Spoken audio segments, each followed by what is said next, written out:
여러분 안녕하십니까? 수요 잡담 시작하겠습니다. 제 책 눈 떠보니 하나님이더라 창세기 1, 2, 3장 해설.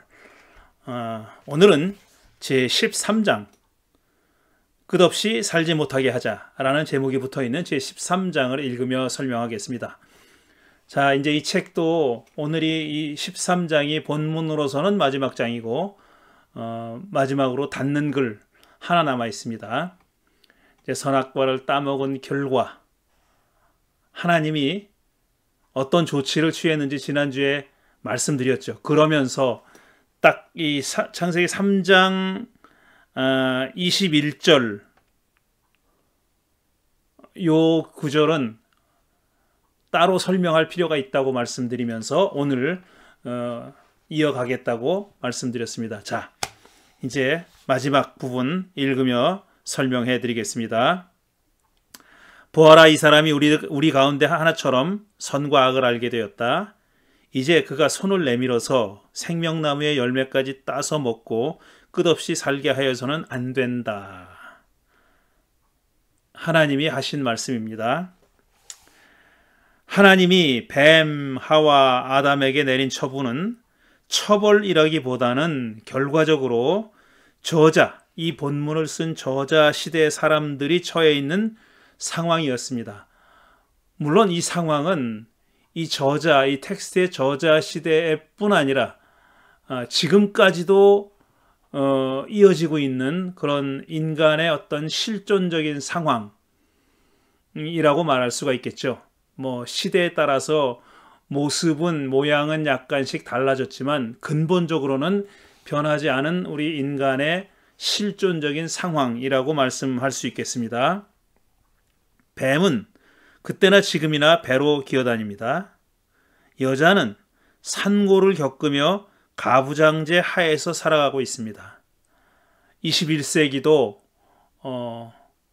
여전히 가부장의 잔재가 많이 남아있죠. 잔재라고 부르기에도 모자랄 정도로 상당히 많은 큰 영향력을 발휘하고 있습니다. 가부장제 사회, 심지어는 이 선진국이라고 하는 나라에서도 여전히 남녀 사이의 임금의 격차나 이런 걸 생각해 보면은 가부장제가 완전히 사라졌다고 말할 수 없죠. 남자는 자신과 가족의 생존을 위해 땀 흘려 노동합니다. 사람을 포함해서 모든 동물은 죽으면 흙으로 돌아가죠. 화장하는 경우도 있지만 결국은 흙으로 돌아갑니다. 흙에서 왔다는 과학적인 증거는 없지만 흙으로 돌아간다는 것은 부인할 수 없는 경험적인 사실입니다. 인간의 생명이 어디서 왔는지에 대해서는 과학적으로 다양한 설명이 있고 아직도 그 근원을 정확하게 설명해냈다고 보기는 어렵습니다.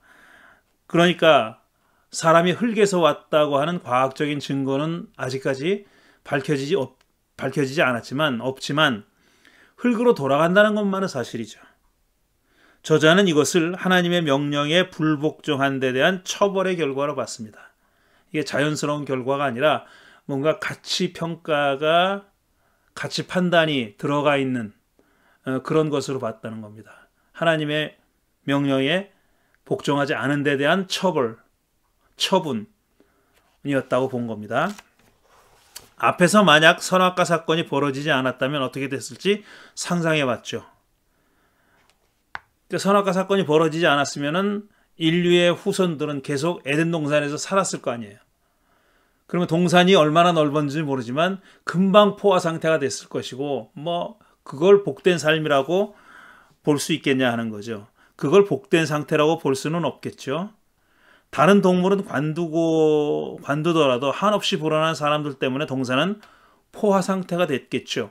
논리적으로 그렇다는 얘기입니다. 동산 안에서만 살았다면, 추방당하지 않고 동산 안에서만 살았다면 그렇게 될 수밖에 없다는 얘기죠. 그걸 낙원이라고 부를 수 있었겠냐 하는 말입니다. 다행인지 불행인지 그런 일은 벌어지지 않았습니다. 사람들은 에덴에서 쫓겨났습니다. 주 하나님이 말씀하셨다. 보아라, 이 사람이 우리 가운데 하나처럼 선과 악을 알게 되었다. 이제 그가 손을 내밀어서 생명나무의 열매까지 따서 먹고 끝없이 살게 하여서는 안 된다. 사람들이 선악과를 따먹은 다음에 하와와 아담에게 어떤 처분을 내렸잖아요.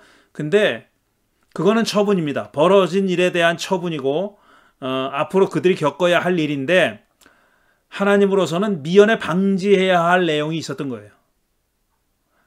아직 벌어지지는 않았지만 그런 어떤 일이 벌어졌다 하면은 이거는 막지 못하는 그 결과가 상당히 엄청난 결과를 가져올 그런 일이 벌어질 거라고 하나님이 예상하고 특단의 조치를 내린 거죠. 이 판단한 겁니다. 지금 22절은 21절이군요. 21절은 판단한 겁니다. 하나님이 앞으로 벌어질 일에 대해서 예상한 겁니다. 이제 사람이 이런 존재가 됐으니 앞으로 어떤 일이 벌어질 수 있는데 그걸 막아야 되겠다라고 한 거죠. 뱀이 옳았습니다. 선악과를 먹으면 벌어질 일에 대해 뱀이 한 말은 옳았습니다. 뱀이 한 말이니까 무조건 틀렸다고 생각하면 안 된다는 거죠. 그는 선악과를 먹으면 첫째로 눈이 밝아지고 둘째로 하나님처럼 되어서 셋째 선과 악을 알게 될 거라고 말했습니다. 그랬죠. 근데 그대로 된 겁니다. 뱀이 한 말이 그대로 이루어진 겁니다. 눈이 밝아진 것은 이미 확인했죠. 3장 7절에 나옵니다. 물론 뱀은 눈이 밝아져서 그들이 자기가 벌거벗은 것을 알게 될 거라는 말은 하지 않았어요. 눈이 밝아진 것만은 사실이에요. 뱀이 하지 않은 말이 벌어졌죠. 자기들이 벌거벗은 것을 알게 된 거. 그거는 뱀이 말하지 않았지만 어쨌든 눈이 밝아졌습니다. 뱀은 그들이 벌거벗은 몸인 것을 알 거란 말은 하지 않았습니다. 알면서 일부러 말하지 않았을까? 아니면 그는 그것을 몰랐기에 말하지 않았을까? 이건 질문해 볼 수 있는 내용이라는 겁니다. 저는 알면서도 말하지 않았다고 생각합니다. 물론 말했다고 해서 계속 벌거벗고 살던 사람들이 자기들이 벌거벗은 몸이라는 걸 인식했다고 해서 인식했다는 것은 벌거벗은 몸이었다는 사실을 인식한 게 아니라 그것이 발생시키는 감정이잖아요. 부끄러워하게 된 거. 감정에 대해서 얘기하지 않은 거죠. 그런 감정을 갖고 있지 않았던 거죠. 그러니까 선악과를 따먹기 전에는 2번과 3번은 하나님이 직접 확인해 줬습니다. 지금 그랬잖아요. 하나님처럼 되어서 선과 악을 알게 될 거라고 했는데 이 사람이 우리 가운데 하나처럼 선과 악을 알게 되었다라고 스스로 말씀하셨으니까 하나님이 확인해 준 거죠. 뱀이 한 말이 옳았다는 것을 하나님이 확인해 준 거죠.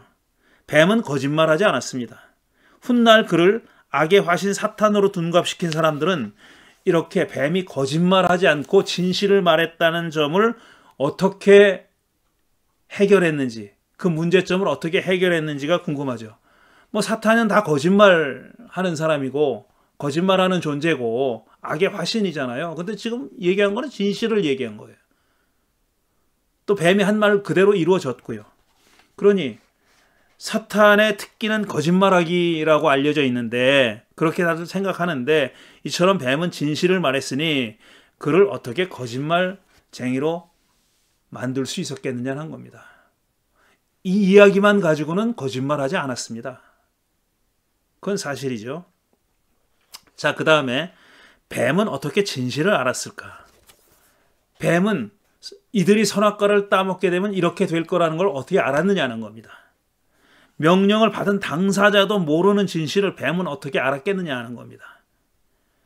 그도 하나님이 언급한 우리 가운데 하나였을까?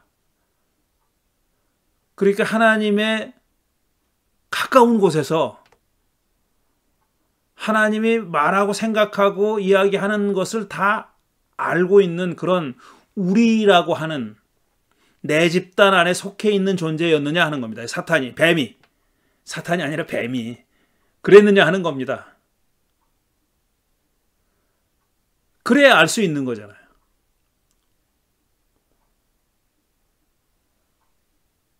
그러니까 하나님은 아담과 하와가 선악과를 따먹을지 안 따먹을지 알지 못했어요. 그러니까 금지 명령을 내린 겁니다. 그렇지만 하나님이 알았던 것은 뭐냐면은 저들이 그걸 따먹으면 어떻게 될 줄은 알고 있었죠. 그게 눈이 밝아져서 하나님처럼 되어서 선과 악을 알게 될 거라는 사실을 하나님은 알고 있었다는 거예요. 근데 그걸 어떤 형식으로든지 우리와 그 정보를 쉐어했을 수 있다는 거죠. 그리고 뱀은 그 우리 가운데 하나였을 수 있다는 겁니다. 이렇게 얘기하는 게 욥기에 그와 비슷한 얘기가 나오잖아요. 거기는 더 사탄이라고, 하사탄이라고, 그러니까 고유명사가 아니라 여기처럼 사탄, 여기는 사탄이라는 말이 안 나오지만 어떤 직책의 이름이거든요. 그게 직무의 이름입니다. 사탄이 고유명사가 아니라. 그러니까 사탄이 하는 일이 있는 거예요. 천사가 하는 일이 있듯이 사탄이 하는 일이 있었던 겁니다. 근데 사탄이 거기서 사탄도 욥기에서 사탄도 천상 어전회의 디바인 카운슬의 멤버였어요. 그래서 세상을 돌아보고 나서 하나님께 보고를 합니다. 하나님이 너 세상 돌아다니면서 뭘 보고 왔냐? 라고 물어보잖아요. 그러면서 너 욥이라는 사람을 눈여겨봤냐? 라고 물어보죠. 사탄이 하는 일이 그래 눈여겨보는 일이에요. 세상을 돌아다니면서. 그러니까 욥기 1, 2장에서 사탄은 하나님이 알고 계시는 걸 다 안다고는 말하지 못해도 하나님이 적어도 그 디바인 카운슬에 천상 어전 회의에서 말씀하신 것은 알고 있는 거예요. 천상 어전회의 참여자가 누군지는 몰라도 그 캐비넷에 일원이 누군지는 몰라. 천사들도 있을 테고 뭐 근데 거기 사탄도 그 중에 하나였다는 겁니다. 근데 이 뱀이 이걸 선악과를 따먹으면 어떻게 될지를 알았다는 것은 그런 우리 가운데 하나였거나 아니면 우리로부터 정보를 얻었거나 이렇게 짐작할 수밖에 없는 거죠. 그도 하나님의 우리 가운데 하나였을까? 욥기에 나오는 사탄처럼 말입니다. 우리가 선악과의 진실을 공유했고 뱀이 그 일원이었다면 그랬을 때 이 뱀도 그 진실을 알았다고 추정할 수 있는 거죠. 만약 그랬다면 뱀은 아마도 사람에게 말하지 말았어야 할 천기를 누설한 게 됩니다. 물론 그런 내용을 말하지 말아라고 하나님이 그 우리들에게 명령했다는 얘기는 없어요. 그렇지만 보통 하늘에서 벌어진 일은 사람이 모르잖아요. 또 몰라야 하고. 그런데 뱀은 그걸 천기를 누설한 거죠. 너 저거 먹으면 눈이 밝아져서 하나님처럼 돼. 그래서 못 먹게 한 거야. 라고 천기를 누설했다는 얘기입니다. 자, 보충 설명. 사람도 몰랐던 선악과의 진실을 뱀이 알았다는 사실 때문에 후대에 그는 격상된 지위를 누립니다. 그러니까 일개의 피조물 중에 하나에서 어떤 그 초자연적인 인간 이상의 능력을 가진 사탄으로 격상했다는 겁니다. 물론 격상이라는 표현이 적절치 않을 수도 있습니다. 왜냐하면 이건 악의 화신으로 격상된 거니까요. 악의 화신이 된 거니까 그렇게 말하기는 어렵죠. 하나님이 만든 들짐승 중 가장 간교한 짐승이었던 그가 악의 화신 사탄이 된 겁니다. 후대에 그런 일이 벌어졌어요. 그렇게 사람들이 인식하게 됐다는 겁니다. 구약성서에서 뱀은 사탄이 아닙니다. 구약성서 시대에는 적어도 그렇다는 얘기예요. 뱀의 사탄으로의 신분 상승은 구약과 신약의 중간시대, 구체적으로는 기원전 약 1세기경 어느 때 일어난 일입니다. 뱀이 아담 하와보다 먼저 선악과를 따먹었기 때문이라고 추정하는 학자들이 있었다는 얘기는 앞에서 했습니다. 어떻게 알게 됐느냐? 뱀이 먼저 따먹었기 때문에 알게 됐다. 또 자연스러운 논리적인 추정이죠. 어떻게 알아 그거를? 따먹어야 알 수 있는 거를 뱀이 알았다? 그럼 이놈도 따먹은 거 아니야? 이렇게 생각할 수 있다는 겁니다. 계속합니다. 고대 중동 문화권에서 영생불사는 신들만 누리는 특권이었습니다. 사람은 죽습니다. 다른 모든 동물도 죽어요. 죽지 않는, 영생하는, 영생불사하는 존재는 신들밖에 없었습니다. 사람은 영원히 살지 못하고 죽게 되어 있다고 믿었습니다. 길가메시 서사시에는 사람이 영생불사할 뻔했다가 막판의 실수로 실패했다는 얘기가 나와요. 이 길가메시가 자기 친구가 죽는 거를 보고 야 이거 영생하는 방법을 찾아야 되겠다 그러고 막 돌아다닙니다. 그래가지고 누군가 가르쳐줬어요. 너 7일 동안 잠자지 말고 깨어있으면은 영생할 수 있어. 근데 이 자가 잠이 들어요. 실패합니다. 또 한 번의 기회가 또 와요. 불로초를 얻었어요. 그걸 먹으면은 죽지 않는. 근데 그것도 또 깜빡 잠든 사이에 뱀이 나타나가지고 홀란 거 먹어버렸어요. 그래서 길가메시는 약초를 뱀에게 약탈당한 겁니다. 빼앗겼어요. 그래서 사람이 죽게 돼 있다는 거예요. 또 그럼 뱀은 영생불사하느냐? 뱀은 자꾸 허물을 벗으니까 자꾸 소생한다고 생각한 거예요. 그렇게. 영생불사에 관해서는 에덴 동산 이야기도 같은 부류에 속한다고 볼 수 있습니다. 영생할 뻔하다가 못했잖아요. 근데 이건 실수가 아니라 의도적으로 의지를 가지고 선악과를 따먹은 결과입니다. 어떤 실수가 아니에요. 그게 길가메시 서사시하고 차이점이죠. 사람의 영생불사보다는 하나님의 명령을 어기고 선악과를 따먹은 데 초점이 맞춰져 있는 것으로 그렇게 바뀌기는 했지만 여전히 영생불사에 관한 이야기, 영생불사하지 못하게 된 이야기라는 겁니다. 이렇게 본 사람이 있습니다. 조금 있다가 이제 제임스 바라는 사람의 설명을 해드리겠습니다. 구약 성서를 낮춰보는 사람들은 하나님을 질투하는 신이라고 조롱하죠. 리처드 더킨스 만들어진 신 보면 얼마나 조롱을 하는지 모릅니다. 얼마나 조롱하는지 몰라요.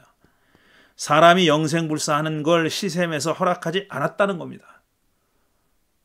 우리는 신들은 영생불사하지만 너희들은 안 돼. 어딜 감히 그걸 넘봐 라고 생각했다는 겁니다. 과연 그럴까? 고대 중동 문화권에서처럼 구약성서도 영생불사를 사람은 감히 쳐다볼 수 없는 신들만의 특권이라고 생각했을까? 정말 그랬을까? 결과적으로는 그렇게 됐어요. 그러나 다른 데서는, 다른 고대 중동 지방의 신화들에서는 없는 요소가 여기 등장합니다. 방금 말씀드린 대로 실수로 영생불사의 기회를 놓쳤다고 얘기하는 것에 반해서 구약성서는, 창세기는 그게 실수가 아닙니다. 의도적으로 선악과를 따먹음으로써 영생불사하지 못하게 됐다라고 말한다는 점에서 다르다는 겁니다. 자, 금방 말씀드린 대로 제임스 바라는 사람의 얘기를 보충 설명으로 좀 해보겠습니다. 제임스 바는 에덴 동산 이야기의 주제를 사람이 영생불사할 뻔했지만 실패한 이야기로 해석했습니다. 물론 길가메시 서사시가 다 영생불사에 관한 이야기는 아니에요. 그렇지만 거기서 중요한 부분을 차지하고 있는 건 사실이죠. 근데 영생불사 이야기가 에덴 동산 이야기에서 정말 그렇게 중요한 자리를 차지하고 있느냐? 지금 우리가 가지고 있는 텍스트만 놓고 보면 그렇지 않아요. 그런데 제임스 바는 그렇게 해석한 겁니다. 이게 중요한 모티브다. 중요한 주제다. them이다. 이렇게 생각한 겁니다. 1990년, 벌써 오래됐네요. 1990년 영국 브리스톨 대학교에서 행한 기포드 강연을 풀어서 출판한 책에서 그는 에덴 동산 이야기의 주제는 오랫동안 그리스도 교회가 전통적으로 믿어왔던 죄, 타락, 원죄, 죽음 등이 아니라 이렇게 읽어왔잖아요. 죄, 타락, 원죄, 죽음 이런 것, 이게 에덴 동산 이야기의 주제라고 읽어왔고 거기에 그 기반해 가지고 교리도 만들어졌고, 그런데 그게 아니라 사람이 영원한 생명을 누릴 뻔했다가 막판에 실패한 이야기로 해석했습니다. 실수는 아닌데 실패한 거죠. 실수는 아닌데 실패한 거예요. 사실 의도적으로 버렸다고 볼 수 있어요. 왜냐하면 죽는다라는 그 경고를, 저거 먹으면 죽는다라는 경고를 받았음에도 불구하고 첫사람은 그걸 따먹었어요. 그러니까 그 얘기는 죽는 것보다 선악과를 따먹고자 하는 욕망이 더 컸다는 겁니다. 죽음에 대한 어떤 감정, 두려움이라는 게 있을 수는 없었겠지만 그때는 죽음이라는 현실에 맞닥뜨리는 것보다 저걸 먹어보고 싶은 욕망이 더 강했던 거죠. 그러니까 실수도 아니고 사실 실패도 아니에요. 알고 한 겁니다. 알고. 왜? 알려졌으니까. 하나님이 알려주었으니까. 선악과를 따먹은 결과 어떻게 될 거라는 걸 알려줬으니까. 그는 죽음은 선악과 사건에 대한 하나님의 징벌이 아니라 본래부터 인간이 겪어야 할 자연스러운 운명이라는 게 구약성서의 신학이라고 주장합니다. 그러니까 선악과를 따먹지 않았어도 사람은 죽게 돼 있었다라는 겁니다. 그걸 구약성서도 다 잘 알고 있다. 이렇게 얘기하는 겁니다. 구약성서도 그걸 잘 알고 있다. 인간이 죽게 된 게 저 선악과를 따먹었기 때문에 죽게 된 게 아니라는 것을 구약성서도 알고 있다. 그게 구약성서의 신학이다. 이렇게 얘기하는 거예요. 사실 죽음이 선악과를 따먹은 데서부터 왔다는 얘기는 거기밖에 없어요. 창세기 2, 3장밖에 없습니다. 다른 데는 나오지 않아요. 일단 에덴 동산 이야기 자체가 거의 없습니다. 구약성서 다른데 에덴 동산 이야기 자체가 거의 없어요. 아이러니컬하게도 아담 얘기를 한 사람은 사도 바울이에요. 신약에. 첫째 아담, 둘째 아담 하면서 아담 얘기를 한 사람은 사도 바울입니다. 구약성서에는 실제로 아담과 하와 이 에덴 동산 이야기가 거의 등장하지 않습니다.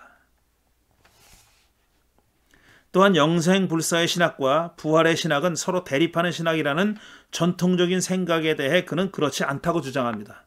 사실 영생불사라기보다는 영혼불멸과 부활은 서로 맞지 않죠. 사맞지 않는 서로 다른 신학이에요. 영혼은 죽지 않는다. 육체는 죽더라도 영혼은 죽지 않는다라는 신학과 몸의 부활은 둘이 어울릴 수 없는 그런 물과 불의 신학입니다. 근데 우린 둘 다 그거를 받아들이고 있잖아요. 지금. 안 맞는 겁니다. 이거는. 그러니까 영생불사라는 것은 몸이 영생불사하는 게 아니에요. 영혼이 영생불사하는 겁니다. 그런데 몸의 부활은 몸이 다시 살아나는 거예요. 영혼이 죽었다 살아나는 거 아니에요. 그러니까 둘은 서로 물과 불처럼 어울리지 않는, 물과 기름처럼 어울리지 않는 그런 신학입니다. 근데 우리 둘을 이렇게 같이 가지고 있어요. 둘 중에 하나를 택하는 게 맞습니다. 둘 다 가지고 있을 수는 없어요. 둘이 서로 맞지 않는 신학이거든요. 그런 얘기를 하는 겁니다. 지금 이 제임스 반은 이 책에서 영혼 불멸이라면 몰라도 또 영혼 불멸도 사실은 몸의 부활과 그렇게 상극이 아니다라고 주장해요. 이 작은 책인데 렉처 그러니까 강연을 모아놓은 거기 때문에 그렇게 두껍지 않은 얇은 책인데 거기서 아주 흥미로운 얘기를 하는 거죠. 제임스 바에 따르면 두 신학은 그러니까 영생불사와 부활의 신학은 서로 대립하지 않고 상호 보완적이라고 얘기합니다. 제임스 바의 책은 The Garden of Eden and the Hope of Immortality라는 책입니다. 계속해서 이들이 생명나무 열매를 따먹을까 봐 하나님이 이중 삼중의 조치를 취한 거 보면 그런 것 같기도 합니다. 어떤 것 같기도 하면 감히 네가 영생불사까지 하려고 그래? 절대로 안 되지! 라고 생각하셨던 것처럼 보여요. 왜냐? 하나님은 이들이 생명나무 열매를 따먹을까 봐 차단막을 설치합니다. 23절 그래서 주 하나님은 그를 에덴 동산에서 내쫓으시고 그가 흙에서 나왔으므로 흙을 갈게 하셨다. 그를 쫓아내신 다음에 에덴 동산의 동쪽에 그룹들을 세우시고 빙빙 도는 불칼을 두셔서 생명나무에 이르는 길을 지키게 하셨다. 그랬어요.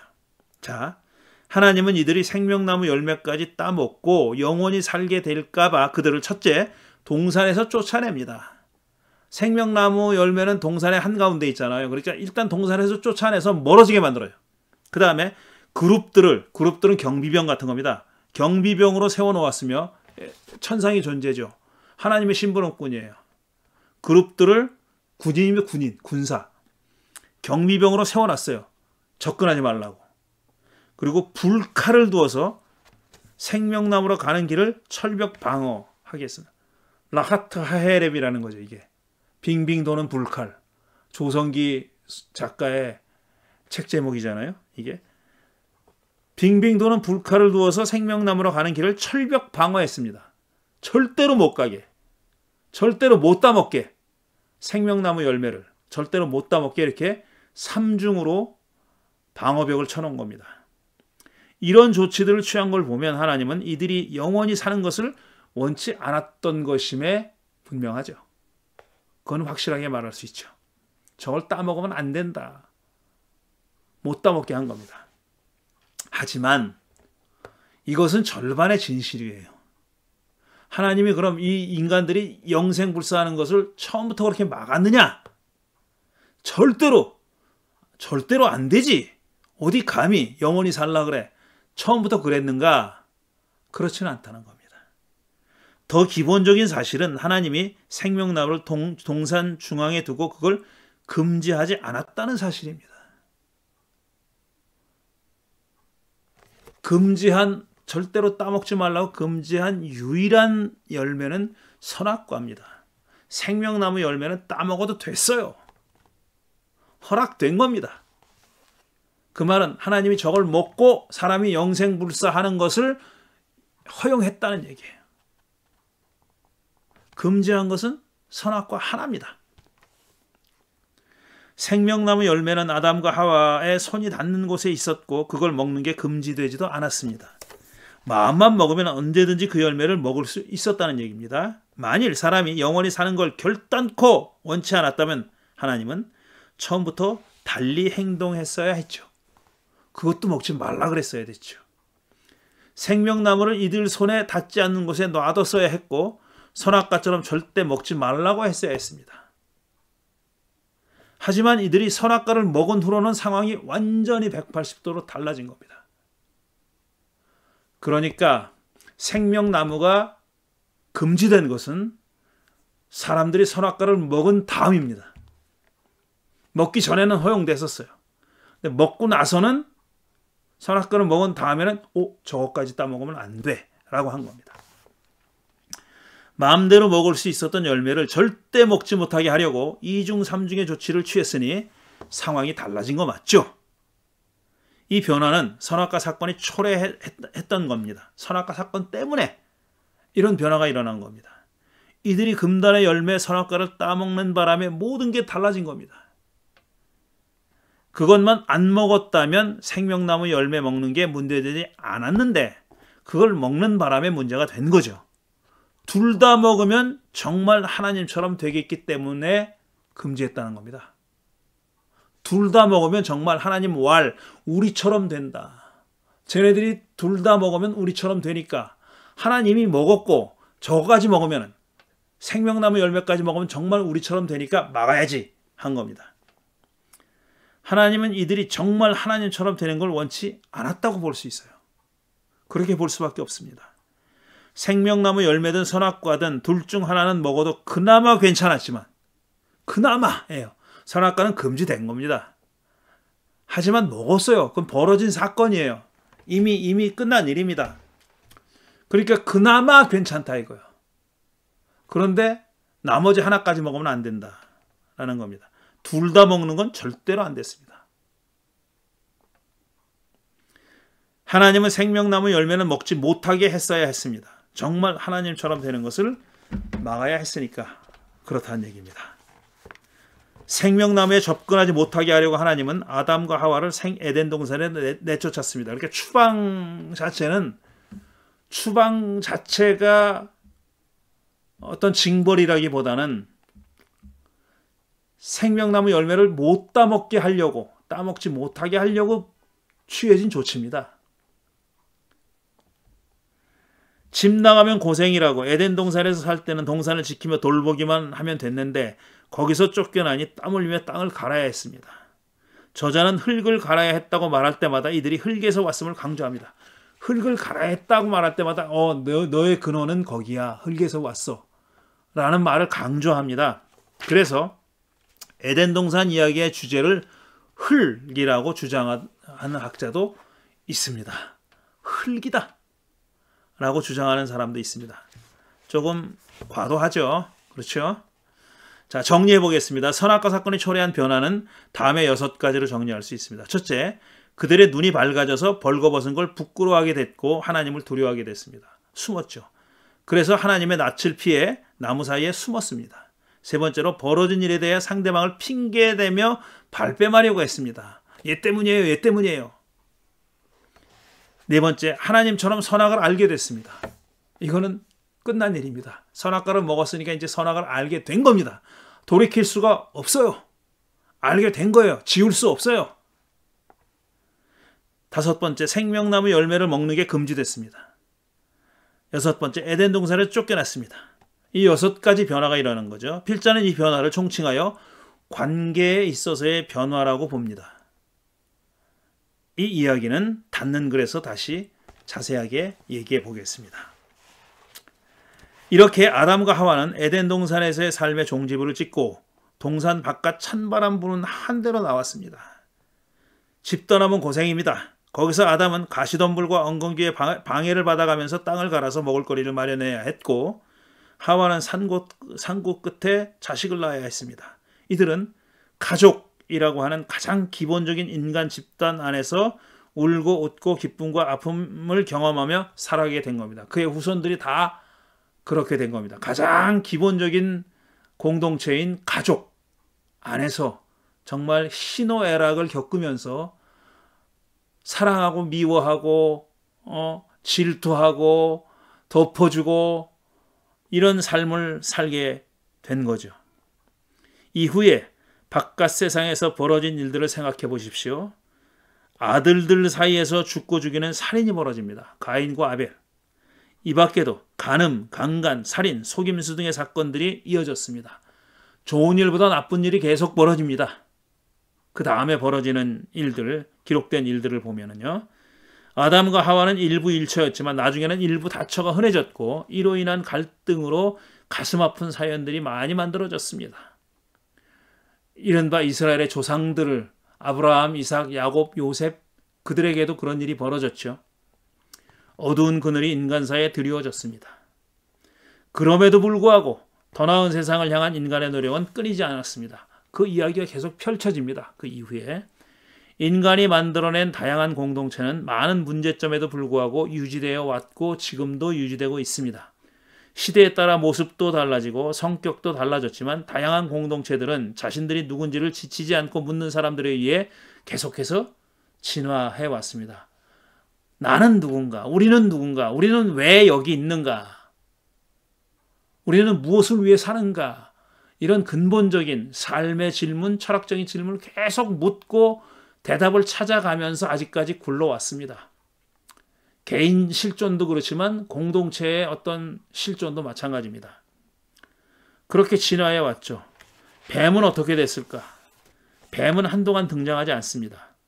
뱀의 운명이 궁금했던지 구약과 신약의 중간 시대에 많은 현자들이 그를 주제로 한 이야기들을 만들어냈습니다. 전에도 말씀드렸지만 뱀에 대한 이야기가 풍성하게 만들어진 시기는 중간사 시대입니다. 구약이 마무리되고 신약이 시작되기 전에 한 2, 3세기간의 기간 동안에 많은 이야기들이 만들어졌는데 뱀에 관한 이야기, 뱀이 사탄이 되는 이야기 이런 얘기들이 많이 만들어졌습니다. 거기서 뱀은 신적인 존재로 지위가 격상됐습니다. 좋은 의미의 신적인 존재는 아니지만요. 본래 선도 아니고 악도 아닌 중립적인 존재였던 사탄이 훗날 악의 근원이요 화신이 됐습니다. 뱀과 여자가 서로 원수가 되고 뱀의 후손과 여자의 후손이 원수가 되어 서로 상하게 할 것이라는 하나님의 처분을 원시복음으로 해석하는 것은 과도하지만 앞에서 말씀드렸습니다. 이건 지나친 해석이라고. 인류는 과거나 지금이나 미래에 끝없이 악과 대립하고 싸울 것이다. 이제는 뱀이 악의 화신으로 인식되고 있으니 이렇게 악의 화신들과 계속 싸우고 있다는 겁니다. 그 악이 스스로 만들어낸 것이든 어디서 왔는지 모를 정체불명의 것이든 인류는 거기에 굴복하지 않고 끝내 맞설 것입니다. 그런 의미에서 창세기 3장 15절을 원시복음이라고 해석하는 것도 전혀 이치에 닿지 않는 것은 아니라 하는 생각입니다. 물론 그때 뱀이 사탄으로 인식된 후의 이야기지만 말입니다. 자, 오늘은 선악과를 따먹은 다음에 뱀과 여자와 남자에게 일정한 처분을 내린 다음에 하나님이 그 다음에 벌어질 일을 염려해서 이들을, 사람들을 에덴 동산에서 추방한 이야기, 그 추방한 이야기가 전하려고 하는 메시지가 무엇이었는지, 어떤 실존적인 문제의식을 가지고 이 이야기를 서술했는지 하는 것에 대해서 말씀드렸습니다. 이로써 사실은 에덴 동산 이야기에 관한 설명은 끝났습니다. 마무리됐습니다. 다음 주에는 마지막으로 전체적으로 창세기 1, 2, 3장의 이야기를 읽고 해석하고 난 다음에 오늘 우리에게 어떤 의미가 있는지 하는 것을 말씀드려 보려고 합니다. 닫는 글 다음 주에 이어가겠습니다. 오늘은 여기까지 하겠습니다. 감사합니다.